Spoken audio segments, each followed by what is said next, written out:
All right, we're back for the next installment of my prostate cancer journey. I'm Tony, and hopefully you've watched the other two videos. I would say watch the longer one first if you haven't. It's like 30 minutes or something, because that kind of sets everything up, and then I go into sort of detail. I'm going to go into detail on my sort of spiritual journey that sort of happened during my prostate cancer diagnosis, and then did another video about hydrating and preparing for radiation on a regular basis, on a daily basis before your radiation, because there's requirements for radiation. And again, you might be here just, might be opting to do surgery. I don't know. I personally did radiation, so that's what I'm focusing on here.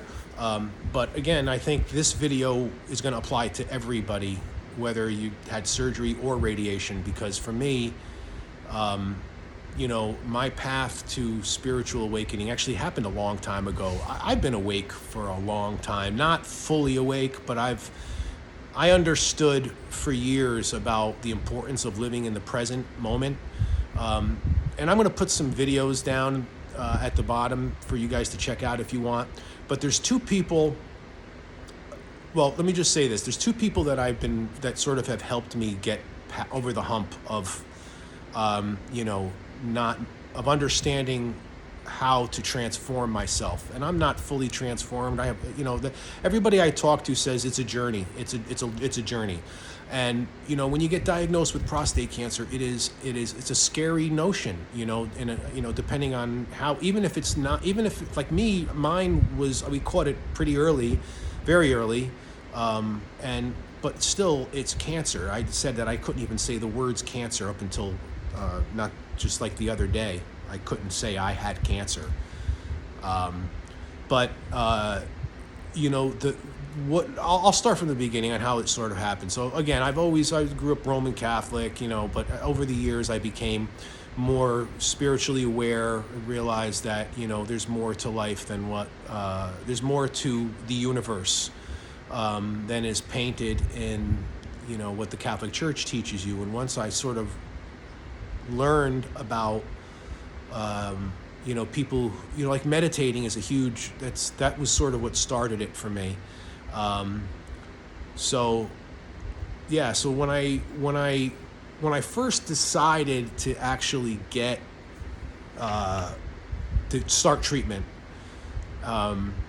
I had the first step of that was to do the spacer installation, which is the rectal spacer that they use to protect your rectum because it sits so close to the prostate during radiation. Everybody should have that if you're getting radiation. I can't imagine they wouldn't do that. But, just the idea, anytime I have to go for any type of procedure, I'm an anxious person. I don't seem it. I don't think I do. Maybe I do. I don't know. I typically am not really, certain things just get me, when I have to do a procedure, that just really makes me nervous. And leading up to this spacer thing, I was really getting myself worked up. I was being consumed by the anxiety of the idea of just everything going into that. I was started to look at diagrams on how they do the procedure. I should have never done that. But overall, the procedure was a piece of cake. But leading up to it, I was really in a very anxious place. And I had been meditating. I had been starting to meditate. I had meditated for years before that, how long ago? Maybe about 10 years ago. When I was working in New York City, I connected with this spiritual advisor that I was so freaking unhappy working in New York. I hated it. I don't like to say I hate, but I didn't like working in New York at all. I was commuting in and out of, on the Metro North every day, and it was just grinding, and I don't like that. I really was unhappy living in, I needed to get the heck out of town, really. So I connected with this spiritual advisor who, she taught me how to meditate, and she taught me sort of just some foundational things. And it really helped me for a while. And what it helped me do is it helped point me in the right direction. Because after I met with her, I got laid off from my job that I hated. And then I started interviewing into New York City again. And I said, what am I doing? I got to get the hell out of here. So I moved to Florida in 2016. And this is when everything in my life. So I had the beginning part of my life when I lost 200 pounds, which I talk about that in the other video. And I joined the military. When I was young and overweight, life was just not pleasant. When I lost the weight and I became empowered with myself, I joined the military and they sent me to Hawaii. And I lived in Hawaii. I lived in Hawaii for 4 years. Are you kidding me? This set me on the right path. In Hawaii, being such a spiritual, alive place, I felt that energy there, and that was always kind of what kept me aligned. Now, I had stopped meditating, and I would go in and out of that stuff, but I really wasn't fully awake, but I was awake. I understood the difference between being, in the present and, being on your phone and just immersed in that world. So fast forward years later, I'm working in New York City, very unhappy. This is now after I got divorced, and just not happy. I had that period of my life in Hawaii that was magic, pure magic. I was like, I could do nothing. Everything was going right for me, everything. And then, life happens, and you get into a middle part of your life, and it becomes funky, and you get, overwhelmed with work and responsibility and all that stuff, and that was not a great time. But after I moved to Florida, my life started falling into place again. So fast forward now to treatment. I've been 8 years in Florida, and fast forward to having been diagnosed with prostate cancer and having to get treatment. I went ahead and committed to the treatment, and I had the date on the calendar that I was going to do the spacer, right? And then after that, then they start treatment. I had just booked a cruise, so I went on my cruise, and that was the last fun thing that I did. Because after the cruise, it was like, I don't know, it was like 10 days after the cruise that I had to have the spacer done. And I was being consumed with my anxiety. And I had been meditating, and I was out for a long walk, and it was just eating me alive. And I had this, it was almost like I don't know what you'd call it, but, I do hear God in my head sometimes, saying things, but this was like, stopped me in my tracks. I mean, I could almost cry saying it. It was like, don't worry, we're all here for you. And when I tell you the anxiety, the anxiety just disappeared. It was gone, like poof, gone. And I'm telling you, for that week leading up to the procedure, I could care less. It's like, whatever. It was gone. And that was sort of the first jump that sent me into a place where I knew I needed to look. I knew I needed to explore a little further into what just happened. Like, how am I not anxious? Like, I was being eaten alive by it. Now all of a sudden I'm not. So again, I wanted to get serious about meditating. I wanted to get better at it. So I started following a guy by the name of Dr. Wayne Dyer, D-Y-E-R, and also a guy by the name of Eckhart Tolle, last name T-O-L-L-E. And both of these guys are like spiritual guru types, totally connected. They understand the universe. And when I watched this guy, Wayne Dyer, he had this video that talked about the voice in your head. and how we all have that voice in your head, you know, that is the narrative, that is the negative. It's basically your ego talking to you, right? And it's the voice that plays, tells you you're not good enough. You know, why did you do it like that? This one over here, you see the way he looked at you? What a stupid. You know, you're going to get him. The other one over here, it's all negative shit, constantly freaking swirling. You can't get rid of it. And you don't even know it's there, but once you realize it's there, you can stop it. And once you stop it, and you've stopped that cycle of living in a negative, constant narrative, constant negative, constantly. Once you recognize that that is there, and what Wayne had said, Dr. Dyer, what he had said was, when you can shut that voice off and you begin redirecting your thoughts to positive thoughts, I mean, everybody says, you know, well, you got to think positive, you know. It's no joke.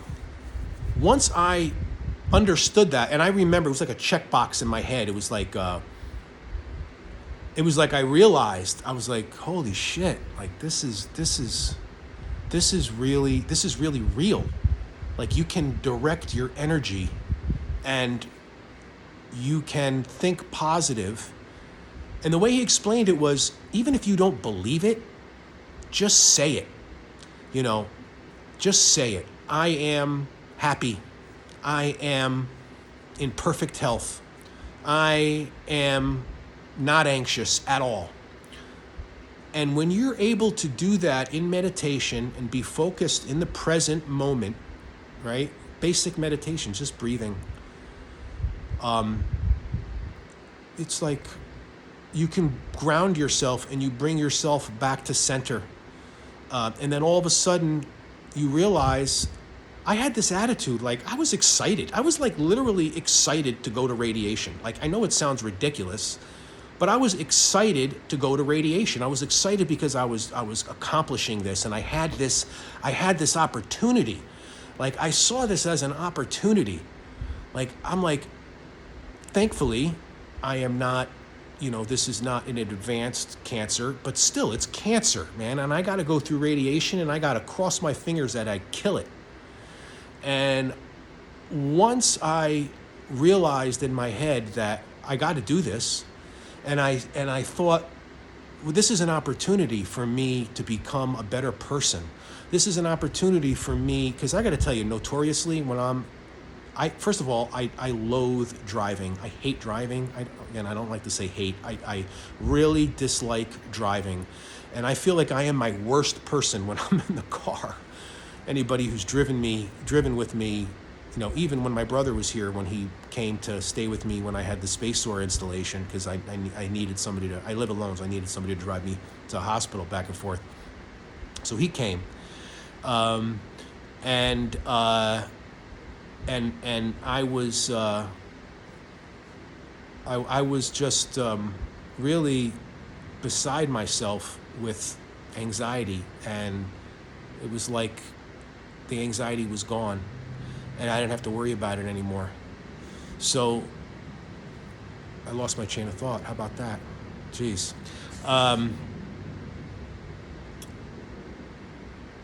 Shit. Well, I lost my chain of thought, kind of like Biden the other night, right? So yeah, okay, I think I got it. So so I began realizing that this negative voice in your head it's the culprit to all the bad shit that's happening to you. This guy Eckhart Tolle, he said something that was amazing to me. He's like, there is nothing else but the present. You know, when you remember the past is the past. There is no past. When the past happened, you were in the present when it happened. So stop worrying about stuff in the future that could happen. This is anxiety, right? You worry about shit that you have no control over. Once you're able to turn all that stuff off, then it's much easier to focus, and your energy now becomes directed in a positive way. So I still have a lot of anxiety. I really do. but the meditation has been tremendous for me. And also just being able to center myself and feel good, like literally feel good about what I'm doing. Like, this is an opportunity. This is not, again, going back to what I was saying before, I think I remembered where I left off, that some people have a worse diagnosis than I do. So I have more of an optimistic attitude, absolutely. But I think, you can consume yourself with the worry, and the meditation is key for that. Also, what Dr. Dyer said about, he says about redirecting your energy and not turning off that voice in your head, because it really is the worst thing. It's just a constant narrative. It's who you think you are, right? But that's not you. You have a higher self. You have a higher self, and that's the key to connect to that higher self. And once you realize that, you can actually heal yourself. And when I tell you 5 days out of radiation, I feel fantastic. Every day after radiation, I would do these healing meditations, directing my energy. Deepak, what is his name? Deepak Chopra. He's the guy he's been on Oprah many times, but he is really a tremendous resource also. I'm going to put all these links down there. I ran these meditations with him where you focus on your heart, and it's all about love, because it's really, what are we here for, really? I mean, we're not here to kill each other. We're here to love each other. And once you adopt that mentality, and you don't have to walk around with Birkenstocks, even though I know you love them. I had them years ago. Oh, I had Tevas, not Birkenstocks. But we call those earthy crunchies when I was back in the day when I was working for the Appalachian Mountain Club. You don't have to be that kind of person. It's just really understanding. It's just understanding energy, and understanding if you put your head in a positive place, you're going to attract positive, and it does work. It is probably the most important thing that you could ever realize. Literally, you can, and I know people don't like to hear this sometime, but it's kind of true that we create our own suffering. I mean, imagine living in a negative narrative your entire life. Whenever you're with people and you're chatting with your friends and your relatives, everybody's bitching and moaning. It's just constant negative shit. When you go home and, the guy flipped you off in the car, and now you're like at home for like 3 hours and you're just playing that shit back in your head. That friggin' guy flipped me off. That shit will kill you. Once you shut that off and you make it go away, then you can begin a positive path in your life. And that's what this did for me. And it allowed me, during prostate radiation, I'd be on that table and I'd be going through my healing meditations. And I like to think that it definitely worked. I'm not saying that's going to help you if you get shot, or if, you fall off a building or something, but, or maybe it will. They call those miracles, But there's more to it, and there's certainly more to it than I can go into here. I'm still learning. It's a journey, as people tell me. It's a journey. So you stay on your journey, and you can learn how to heal yourself. You can get yourself in a much more positive place. You can learn how to heal yourself. Also, I haven't done this yet, but I'm considering the psilocybin journey, the plant-based sort of awakening that to me is another amazing. I haven't done it, but I am considering it because I think it does shut the filter off, and it allows you to see things in a way that are quite different. But anyway, whatever path you decide to take, just allow yourself time to be still and to be in the present moment. And you can do that anywhere. You don't have to sit for 30 minutes and meditate. You could literally do that when you're walking down a staircase. Instead of looking at where you're going, just look at your feet and just stop thinking, and just listen to your feet hitting the step and the baby crying and something happening over there, and be in the present, And as you meditate and you get better at it, and I'm still very much learning, I have a short attention span. It's hard enough for me to keep focused, but keep it focused, and allow yourself time to be still. I can't think of his name now. What do they call the Tao? T-A-L, T-A-O. There's this great stuff in there too. I'm going to put all these links in the bottom.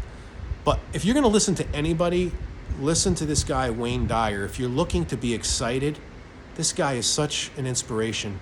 He really is. He speaks about things that if you're willing to listen and try, and and again, I was very vulnerable, so I was able to, and again, that vulnerability allowed me the pathway to go through, and now I'll never go back through that door again. Now I understand about energy. I totally understand it now. I mean, I understand that negativity is, you do not want that shit. Once it starts playing, get rid of it, man. Get rid of it. You do not want it in your head. There's going to be times when you're going to have challenges. Of course, things are going to happen. Of course.